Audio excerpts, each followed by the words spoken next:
A package in the mail, MSX games from Japan. Collecting without fail, those shoot 'em ups, and that's the plan. He doesn't just collect them, he also codes them too. Join us and we'll go on electric adventures with you. Hey YouTube, Electric Adventures here with my monthly update for September 2022. A little haggard, been renovating the daughter's house. Ulterior motive is then I can move all her stuff out of this room and get it back.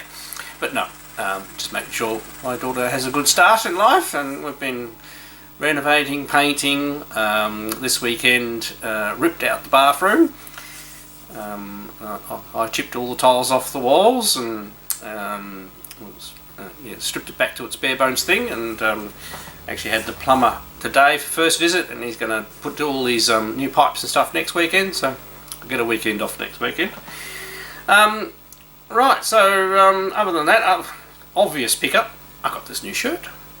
It popped up on my Facebook feed, and I can't remember what the t-shirt place is. If I remember, I'll put the link down below. Quite good quality shirt, obviously MSX, which I'm super proud of and supportive of, so really nice. So, and it's nice and bright and colourful. I'll try and wear it in my MSX videos from now on. And I did actually get a nice box of MSX pickups just the other day, so that'll be the next video after this one. As far as other pickups, not a tremendous amount, but I did get the sequel to the Little Book of Sound Chips. So this is the Little Book of Sound Chips Volume 2. So we go 1982 through to 1986 worth of sound chips. So it talks about what the sound chips can do, and also has snippets of little games that use that sound chip, and you can scan the QR code and listen to the particular piece of music they're talking about. And there's interviews with people and everything. Really good books. Have thoroughly enjoyed both volumes, so highly recommend that. That's from Fusion Retro Books, by the way. And very good, very solid little book too.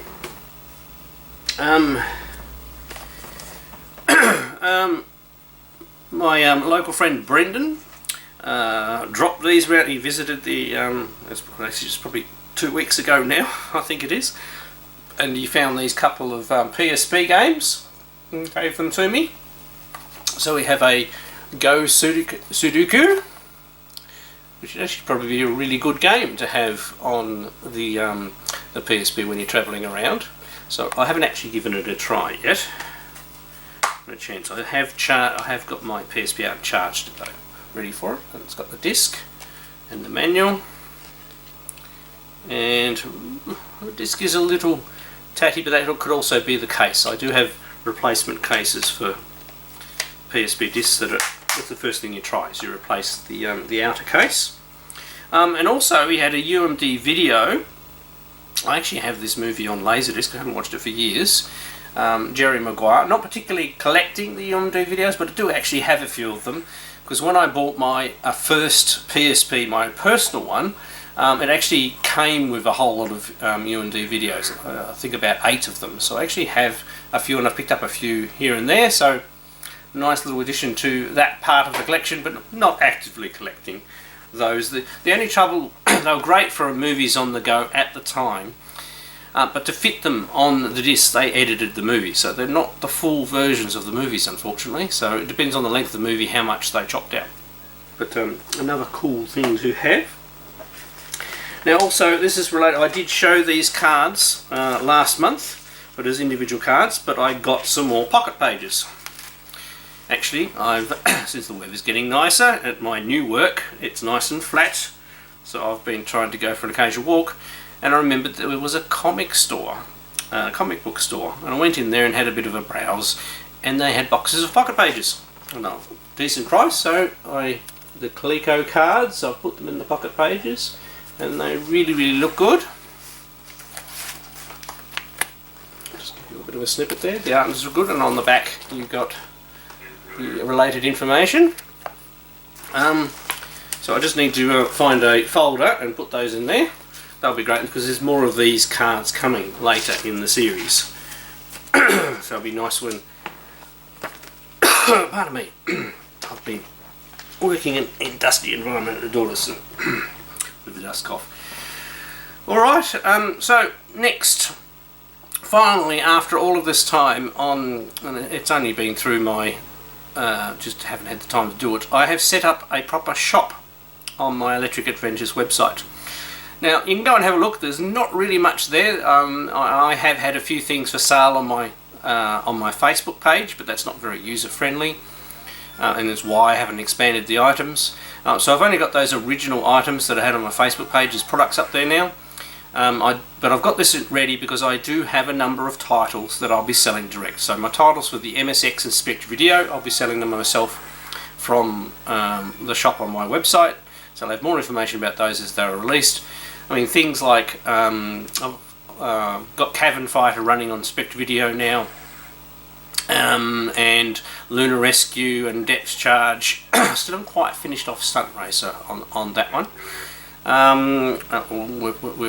We're going over into a bit of a homebrew homebrew update as well. So I have a number of games that are getting very close to being finished.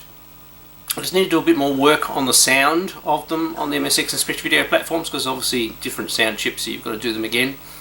I have one particular sound engine I'm using, but I need to set up the tools properly so I can edit the sound effects better rather than just reusing ones. So better suit the game. So that's the one thing that, like, as an example, Lunar Rescue really needs. I think the port's fine, gameplay's fine, but I need the sounds to be closer to what the arcade game does on both things. So I need to tweak the Coleco version of that as well. I also noticed that I've missed a bit of gameplay things. So when you're going, I think, yeah, when you're going up through the Space Invaders field, you can still get random asteroids that fly diagonally across the screen as well. So I'll be adding that in as well, and probably just need to do a little bit more gameplay of the arcade game just to make sure I haven't missed any little elements. But that game's pretty cool and fun to play, and working really well, and working on all the platforms, which is great.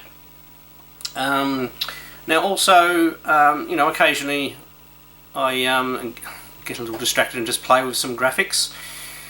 And I was watching a video by Willie Arcade USA. He really does like the same era of games as me, and he keeps on showing these games, and I'm going, that could definitely be done on the Coleco MSX Spectravideo platform. So one he showed recently, and I have done a little launch video about this, but hopefully I'll be able to include just a little bit more gameplay in what you see here, is a port of the game Space Dungeon. Now it's another game that's well suited to a twin stick shooter, but I'll have lots of control options in it, so you can play it single joystick, maybe with the fire button rotating the shot, but it would definitely be dual joystick capable. So you can set it up with a dual controller. On the Coleco, of course, if you've got a roller controller, you can put two joysticks into the roller controller, and away you go. Also for the Coleco, another option is to have the fire directions on the number pad. The number pad's not so responsive, but I'll put lots of options in there. It's just a really good fun,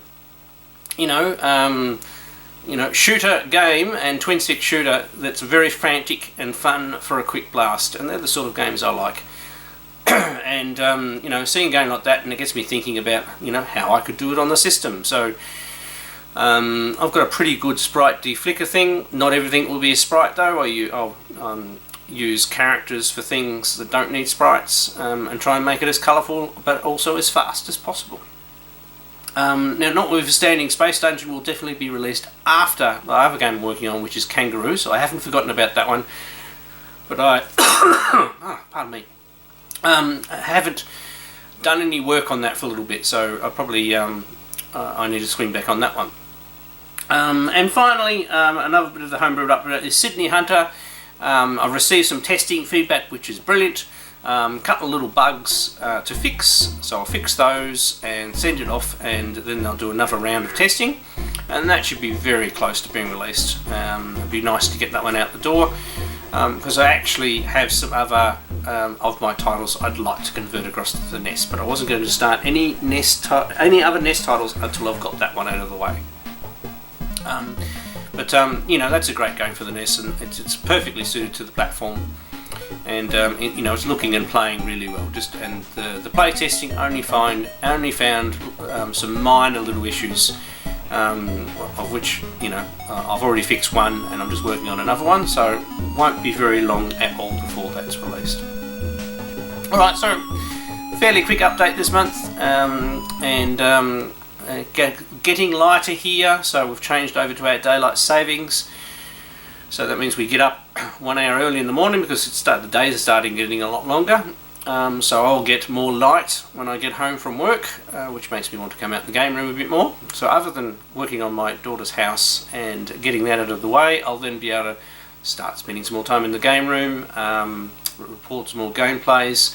Also into the summer, I would really like to start a regular gaming evening, at least for an hour, like a live stream on my Friday evenings. I think is the best time slot that I could do on a regular basis.